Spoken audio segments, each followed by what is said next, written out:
Hey queens or queenettes, sorry kings. Welcome to video number 2 on the plant watering series, which is going to be how to water Medusa by Heartleaf Philodendron. Let's talk that shit.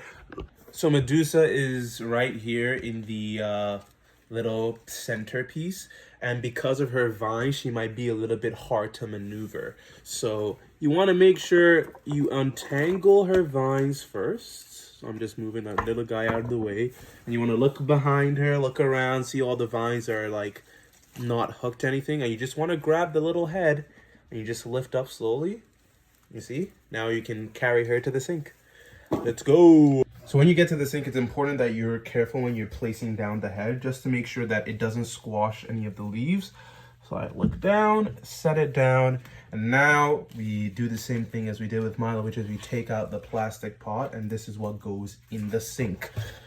Now, as standard, I have the golden rag in the sink already. And for this one, it's pretty easy because she's small and you can maneuver her around. You just place her in there, and then you just turn on the tap and just start pouring water in there, just like that. And you just continue repeating this process a few times. And you can see I hold her up, make sure I get water in all her areas. She has a different type of soil that's normal, so it drains way faster. But that means you just gotta pour water through it a little longer. So I will do this for maybe, I would say 2-3 minutes, just constant pouring, and then you're good to stop. I'm gonna pause now so I'll follow up with you later. So when you're done with the 2 minutes, you can just see, tilt it a little bit for it to drain. You'll know that it's gotten a lot of water because it's going to feel significantly heavy. So that's your indication. And the roots and bark is also going to look pretty wet. In this case, the moisture meter doesn't work really well because of the soil type. So you can just do a judge by feel by the amount of time. And you can see that it's draining a lot of water. You want it to be draining water for a little bit.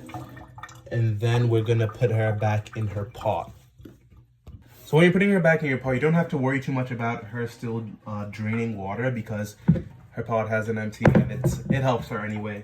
So you're just going to grab it, and then you want to lift the vines out of the way so that when you come over here, you're going to put it into the pot. So you want the vines out of the way when you're sliding into the pot so they don't get clipped by these sides.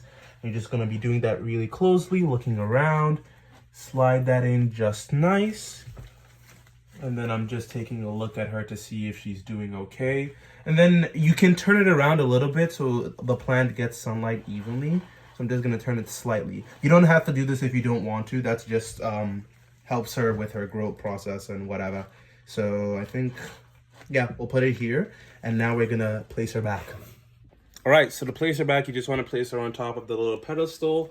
Again, you want to make sure that you're not clipping any of the vines when you're putting it down. So I put it down, I take a look around, and then you can leave it however you want. Like, you don't have to uncurl it, it'll be fine in whatever state you leave it. I just like to put the little man right beside it as it's its little thing there. And yeah, you should be all good.